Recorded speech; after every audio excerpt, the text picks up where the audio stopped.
Hello, YouTube. It's Lion here with Hobbies of a Man once again, and today we're talking about another book. This is another one in the Tamer, King of Dinosaurs. This one is titled, very imaginatively, Tamer, King of Dinosaurs 2.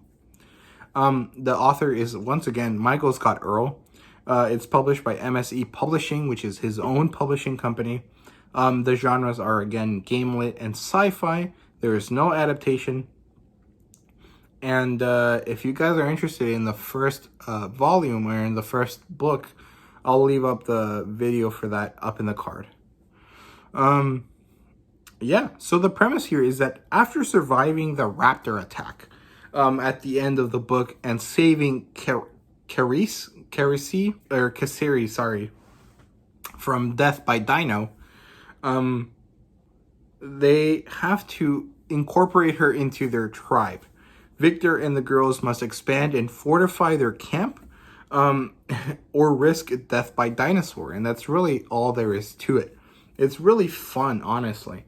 The plot line here is much better than the first one. It picks up a lot. It focuses on the fortification of the camp. So it actually, the development stage of the video game here at this point is focusing on upgrading all your stuff. And it seems kind of boring and redundant to, spend five pages or 10 pages or whatever amount of pages on this, but it actually allows it for there to be like a small sense of danger and tension in the background while you focus on the interpersonal relationships, which is really what this book focuses on, as well as taming dinosaurs. So, you bring in dinosaurs to the camp, you tame them, or Victor tames them in this case. And then they use them to help them build fortifications. While this is happening, they have to fend off several attacks by different types of carnivores. They gotta fight some birds, or some pterosaurs. They gotta fight some raptors, some big dinosaurs that I'm not gonna spoil. And a bunch of other stuff.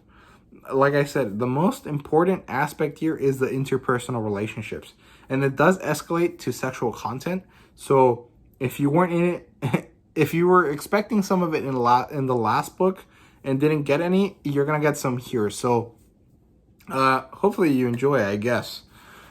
There's also a bit of a danger looming in the distance, because apparently there seems to be other people that are surviving as well as them.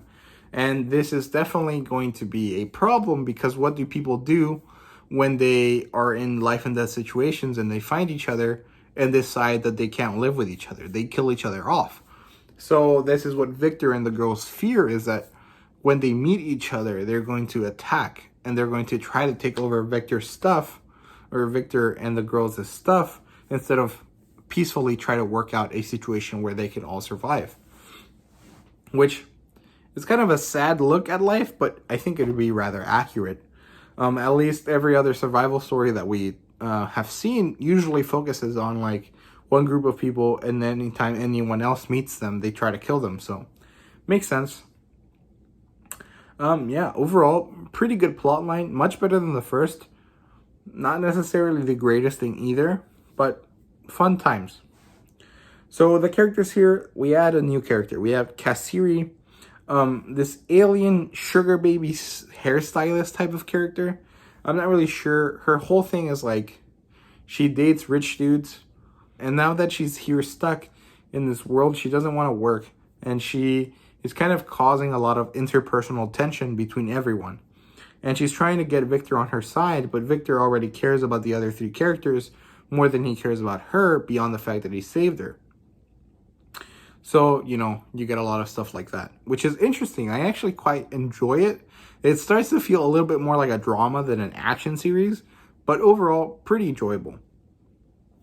We also get some new dinosaurs onto the team. They're all named after Hollywood stars.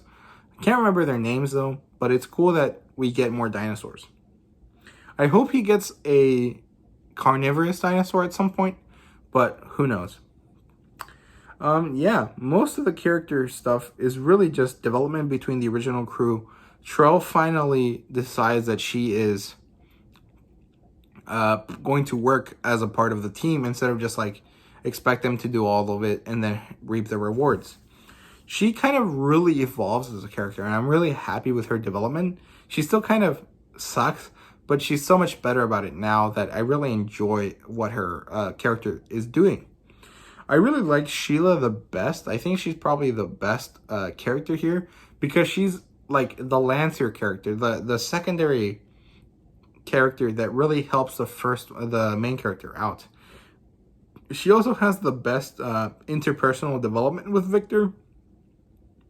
She's like interested in him, but because of the rules of her people, can't show that interest, and it like comes to a head eventually, and it really turns out to be like a meaningful situation for both of them. So I'm really happy with how that turned out. Galmeen was kind of relegated to the back for now, I think, because her character was set up in the first one where she's just like in love with him from the get-go because he provided for her so much. Well, not from the get-go, it takes a month, but like still. That now she's just kind of like I'll always be here for you. There's no reason for you to not love me or not feel loved by me. So, go out into the world. So yeah, nothing really special about her. World building now. Some more dinos. We do get up some new types of dinosaurs as well that are roaming the island. I think these are purple Utahraptors, if I remember correctly. Can't remember off the top of my head. We know that there's more to the island, that the island seems to be set up in small regions, and each region is kind of like a different type of environment. And it all seems to be kind of like coded for each different type of person that they drop. And it's cool. We learned that there's more survivors, or there seems to be more survivors. And we start to slowly build up the mystery of where things come from and how things came to be. Although very little of that. We also got some cool strategy game style battles with the dinosaurs, like Victor's sitting at the fort and he's controlling all the dinosaurs with his mind and stuff is happening, which was really cool. I really enjoyed that. One, because it makes the game lit aspect more important, but two, because it's a really interesting way of going about combat. I really enjoyed how it kind of worked. And yeah, so the art, there's none again. Just the same thing as last time. Really good cover, really nice one in my opinion. And some cool banners for the beginning of each chapter. No fan service as such, I guess, but there was about 3 to 6 sexual scenes. So, and the thing about the scenes in this is that they're not exciting, I guess. They feel rather mechanical, I guess. Like, I don't know if it's because the author is like, oh, I'm writing for dudes. I don't have to make it pretty or like sound nice. I can just do it and that's good enough. I don't necessarily know. But it's not like that. It doesn't do what it's supposed to do, I guess. It's kind of just like a very minimal kind of payoff for all the emotional stuff that happened beforehand. But yeah, if you're interested in this book for that reason, you're going to get some, but it's not going to be all that like exciting, I guess. I don't really know how to talk about it without sounding kind of like weird. So yeah, I rate this a 4 out of 5. I rated the previous one a 3 out of 5, but I don't think I said it. And mostly because